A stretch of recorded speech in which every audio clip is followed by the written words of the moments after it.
Bonjour, bienvenue dans la série de vidéos pour 2023. J'ai décidé de faire un tirage pour 2023, signe par signe. Le tirage que je vais faire, c'est un tirage que je fais habituellement pour mes clients en fin d'année, en début d'année. Alors d'habitude, je le fais avec les 22 arcanes majeures. Là, je vais utiliser l'ensemble du jeu. Sachant que l'avantage de ce tirage-là, c'est que ça permet d'avoir l'énergie dans chaque domaine de vie. En fait, ça reprend les maisons qu'on retrouve dans l'astrologie, les maisons qu'on a dans le thème natal. Pour chaque maison, je vous indiquerai le domaine concerné. Bien sûr, si vous aimez, n'hésitez pas à vous abonner et liker. Du coup, pour savoir par quel signe on va commencer, j'ai sorti l'oracle astrologique et on va voir qui va être désigné comme le signe qui va démarrer cette série. Alors, c'est la Balance. Alors du coup, vu mon organisation, je vais pas faire une roue comme je le fais d'habitude. Je vais aligner. Voilà, on va commencer. La maison 1 commencera là. 6 et on aura ce qui va de 7 à 12 ici. Alors, nos amis Balance. Je vais tirer les 12 cartes et je vais les découvrir avec vous. 1, 2, 3, 4, 5, 6. D'ailleurs, c'est une première sur ma chaîne de faire un tirage spécifique lié au signe. Je ne sais pas si je renouvellerai, parce que c'est quand même pas mal de travail de sortir, par exemple, tous les mois 12 vidéos. Et par ailleurs, je suis assez active sur mes autres réseaux et en consultation, donc ouais, on verra. On va voir. Surprise, surprise, ça sera peut-être une des nouveautés de 2023. On verra. Je vais essayer aussi du coup, si je fais plus de vidéos, de m'organiser un petit peu différemment. Et oui, et je tenais à préciser que ce tirage, vous pouvez aussi le lire mois par mois, c'est-à-dire que janvier, février, mars, avril, mai, juin, juillet, août, septembre, octobre, novembre, décembre. Moi, voilà, donc les informations que vous recevez par maison, vous pouvez aussi les noter comme si c'était les énergies du mois concerné, on va dire. Et on démarre. Alors, première maison qui concerne l'image qu'on renvoie, notre corps, notre énergie, ce qu'on dégage et comment on va être perçu. Alors, pour les balances, c'est une énergie de reine de bâton. Donc, c'est plutôt une énergie où on est en pleine possession de son pouvoir. Il y a aussi cette notion d'intuition. On est vu comme quelqu'un qui dégage de la passion, une volonté, un certain dynamisme. Donc, c'est une année où on va être dans quelque chose d'assez créatif, d'assez vive. Il y a vraiment cette idée d'énergie, de créativité, de passion. Donc c'est aussi l'énergie qu'on va cultiver en nous et c'est comme ça qu'on va être perçu. Donc on va dégager, on va renvoyer cette énergie-là. C'est plutôt du coup une année 2023 qui se présente sous de bons auspices par rapport à l'énergie. C'est très important de la lire avec la maison d'en bas, qui est la maison 7, mais on va découvrir ça au fur et à mesure. Maison 2. Le cavalier de denier. Alors pour moi, au niveau des ressources, c'est une année stable. C'est une année qui va pas forcément apporter, on va dire, des revenus incroyables, mais ça va être stable. Ça va être, vous gagnerez l'argent en fonction de vos efforts. Et on vous demande d'avoir des efforts constants. Du coup, peut-être de privilégier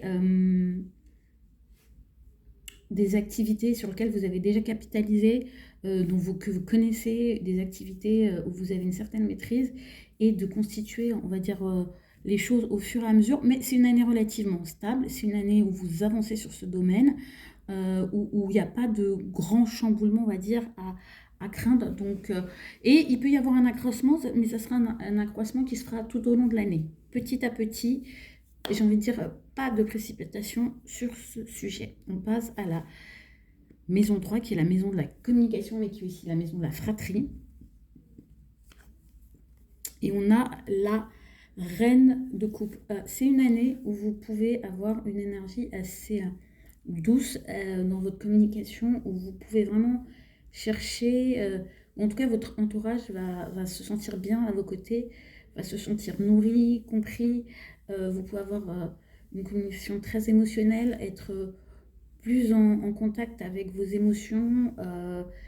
Ça peut aussi indiquer, par rapport à la fratrie, le fait de prendre soin. Voilà, en tout cas, il y a une communication plutôt douce, plutôt émotionnelle, plutôt sensitive. Alors c'est intéressant parce que vous avez déjà deux énergies de reine qui se présentent, peu importe votre genre. Du coup, on est dans des énergies, on va dire, d'accueil, de réceptivité. Mais du coup aussi assez fortes, assez abouties. On va dire sur le plan de l'action et sur le plan des émotions, c'est une année où vous avancez vers une forme d'accomplissement, d'aboutissement, de maîtrise. Voilà.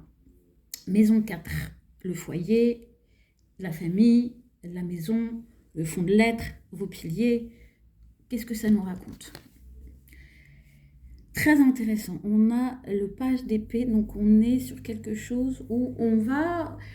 Pour moi, pour les balances, cette année, votre maison, votre foyer, c'est pas forcément un endroit où vous allez beaucoup rester.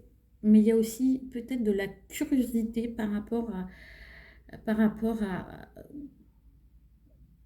votre manière de voir votre foyer. Ça peut aussi amener une curiosité, une envie de découvrir des nouvelles choses par rapport à la façon dont vous fonctionnez habituellement dans votre maison, avec votre famille. Il y a vraiment cette notion qu'on s'ouvre à d'autres façons de fonctionner, à d'autres horizons, à d'autres découvertes. Donc c'est pas, pour moi, c'est plutôt une année où on rebat les cartes un petit peu. On regarde ce qui peut se faire. On ne reste pas focalisé sur une manière de faire, une manière de fonctionner. Il peut y avoir du coup aussi avec ce valet d'épée une nouvelle énergie qui se met en place dans le foyer. Et aussi de la réflexion sur qu'est-ce qu'on peut mener de nouveau dans le foyer, la famille. Très intéressant. Au niveau affectif, de la créativité, c'est aussi l'amour, on a le 6 de Pentacle.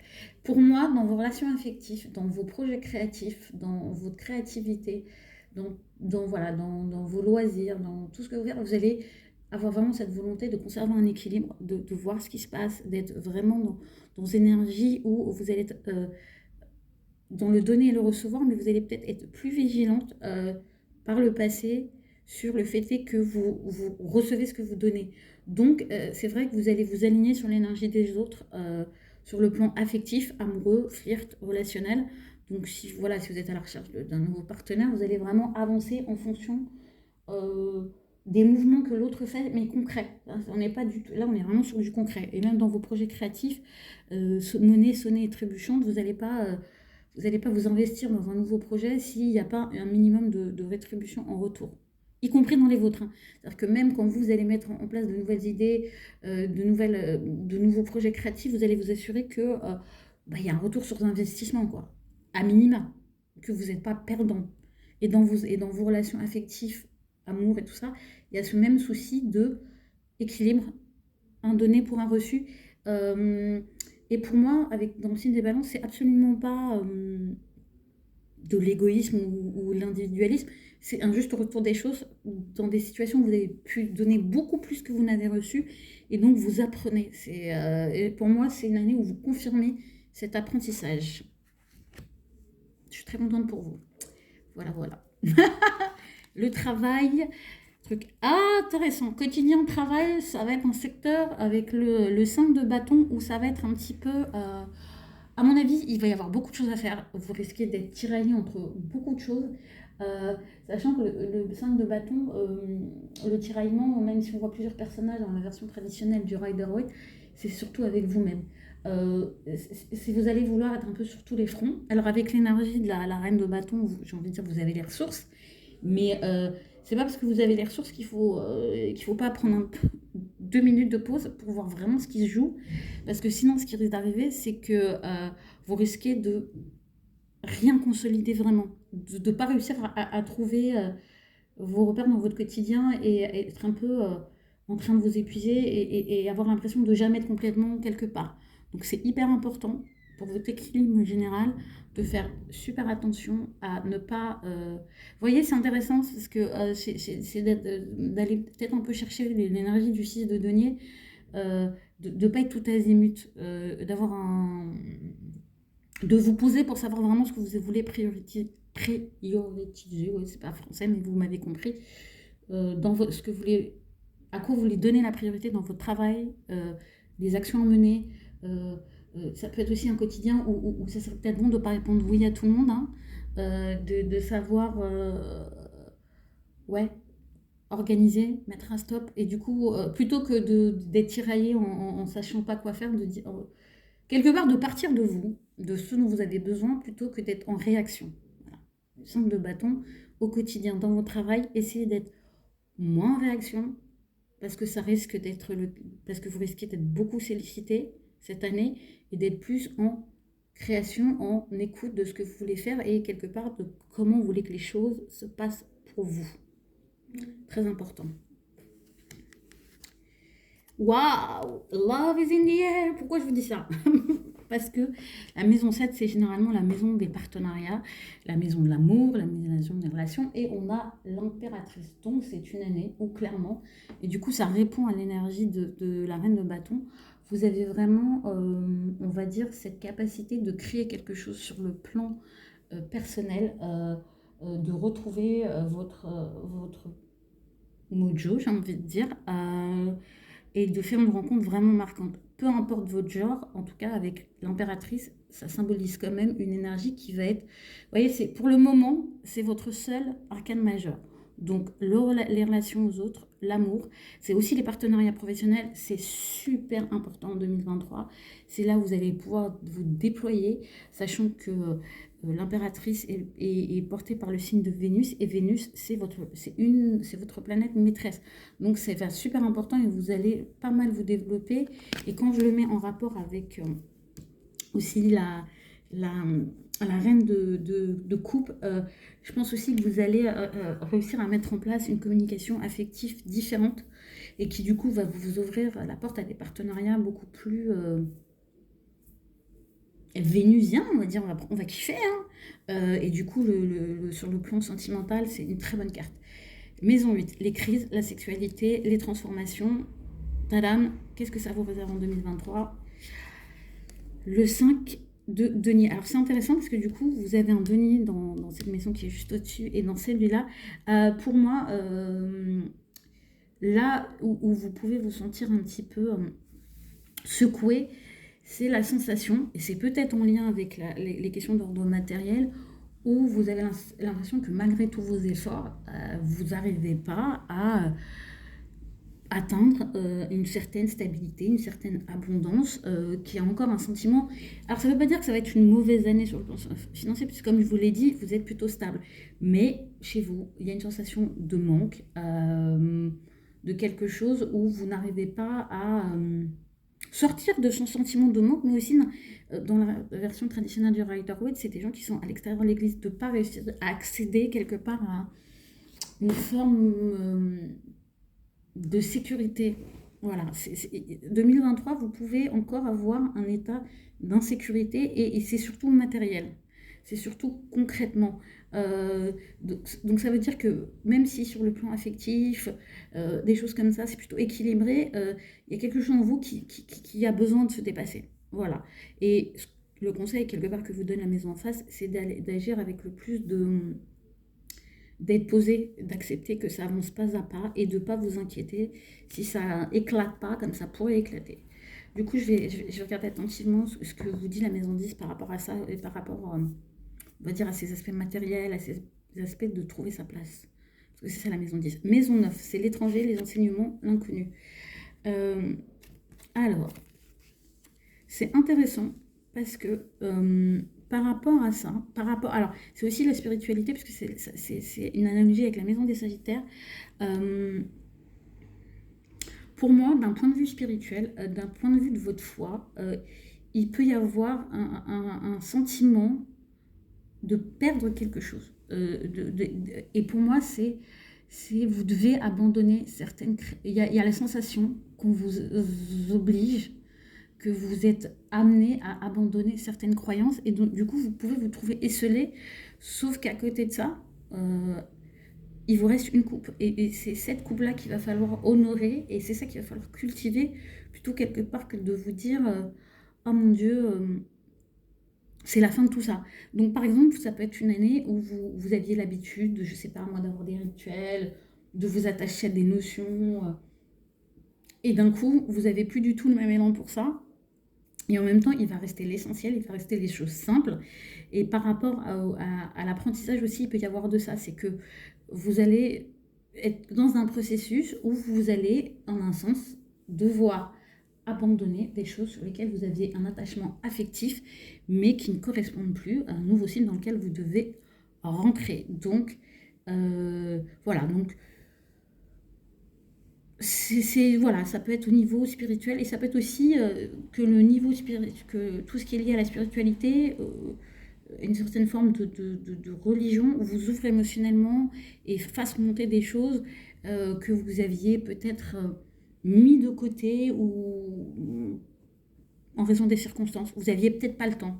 Et là, d'un coup, il peut y avoir des espèces d'épiphanies émotionnelles liées au fait de vous reconnecter à la spiritualité qui, du coup, vous bouleverse un petit peu. Mais ça va être important, du coup, pour moi, de vous connecter à la reine de coupe et aux émotions. Et du coup, être attentif à comment vous pouvez prendre soin de vous. Parce que la reine de coupe, c'est effectivement prendre soin des autres, mais pour qu'elle puisse prendre soin des autres, c'est super important qu'elle prenne soin d'elle. On passe à la maison 10, la maison de la carrière, qui est en lien avec le Capricorne. Ouais, pourquoi je me marre? Parce que c'est le 7 de bâton. Et si vous suivez, dans votre travail, vous avez le 5. Donc, il y a quand même un truc avec le travail, la carrière, et du coup, en lien avec la reine de Pentacle, où vous allez être un peu partout. Vous allez chercher à saisir toutes les opportunités. Ça peut être clairement une année, même pour les gens qui... Alors, pour les indépendants, c'est sûr que vous allez être sur tous les fronts. Et pour les gens salariés, c'est peut-être possible que vous cherchiez de meilleures opportunités. Voilà, vous allez avoir du mal à tenir en place et vous pouvez être aussi du coup dans une activité qui vous amène sur un peu tous les fronts. Donc ça va être super important en même temps vous avez l'énergie, mais ça va être super important de ne pas vous perdre en fait et de garder quand même un minimum, une ligne de conduite, une ligne de mire pour, ouais, pour récolter en fait. Pour pas voilà, pour récolter. Et je pense que ça explique aussi pourquoi vous avez un cavalier de denier, c'est parce que, comme à mon avis, ça va être un peu éparpillé dans tous les sens, c'est peut-être pour ça que la capitalisation va être un petit peu plus longue que si vous étiez sur un truc cadré, ferme, solide, définitif. Et pour le moment, on a toujours qu'un arcane majeur dans les partenariats. Donc, année de partenariat très importante et l'affect. Maison 11, les amis, les projets. Ah, j'adore, je trouve de kiff. Pourquoi je kiffe? Parce que ça répond, on a le 6 de denier et là on a le 2 de denier. Et qu'est-ce que je vous ai dit tout à l'heure? Vous réécouterez que ça va être super important pour vous de vous investir dans des choses qui vous rendent appareil et le 2 de Pentacle c'est ça. Cette année, vous n'irez que dans des projets où on vous annoncera dès le départ la couleur sur ce que vous avez à gagner. Et par rapport à vos amitiés, ça peut être une année où vous allez être un petit peu plus...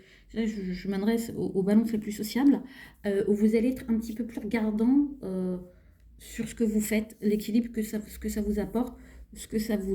Voilà, hein, vous allez être un petit peu plus vigilant à conserver votre équilibre et à pas vous éparpiller et qu'il y ait voilà, qu'il y ait un équilibre. Ça se peut aussi que vous jongliez un petit peu hein, entre vos projets, ça confirme ces aspects de tiraillement, qu'il y a une espèce de jonglage entre les projets, mais avec cette énergie-là, on reste quand même dans quelque chose où on maintient un équilibre, où on arrive à...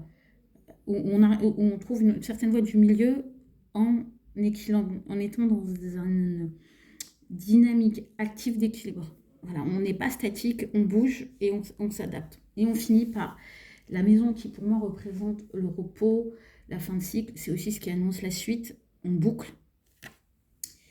Ah j'adore! Pourquoi j'adore? Parce que je vous avais dit, je sentais qu'il y avait un autre arcane majeur, c'est l'amoureux. Donc pour moi, vous allez être beaucoup quand même dans cette idée de choix, des questionnements, et je pense que l'année 2023, à la fin de l'année 2023, vous allez être vraiment dans cette énergie de j'ai un choix à faire.